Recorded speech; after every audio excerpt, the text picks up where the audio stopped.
அரூர் சட்டமன்ற தொகுதியில் பட்டதாரி இளைஞர்களுக்கு வேலை வாய்ப்பை ஏற்படுத்தித் தர முக்கியத்துவம் அளிக்கப்படும் என திமுக வேட்பாளர் சண்முகம் வாக்குறுதி அளித்துள்ளார்.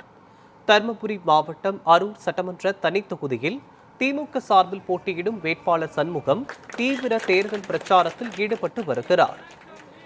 மாம்பாடி, ஈட்டியம்பட்டி, வேப்பம்பட்டி, முத்தானூர், கொளப்பாறை உள்ளிட்ட கிராமங்களில் கூட்டணி கட்சி நிர்வாகிகளுடன் வாகன பிரச்சாரம் மேற்கொண்டு வாக்காளர்களிடம் நேரில் சந்தித்து ஆதரவு கோரினார்.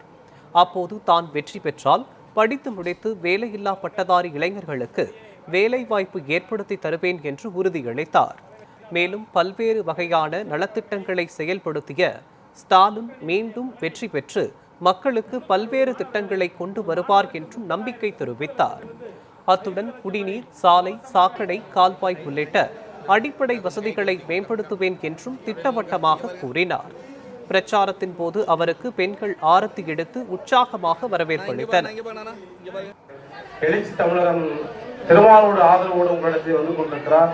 அவருக்கு நீங்க வாக்களிக்க வேண்டிய செல்லும் உதயசூரியன் எழுச்சி தமிழருக்கு நீங்கள் வாக்களிப்பது போல்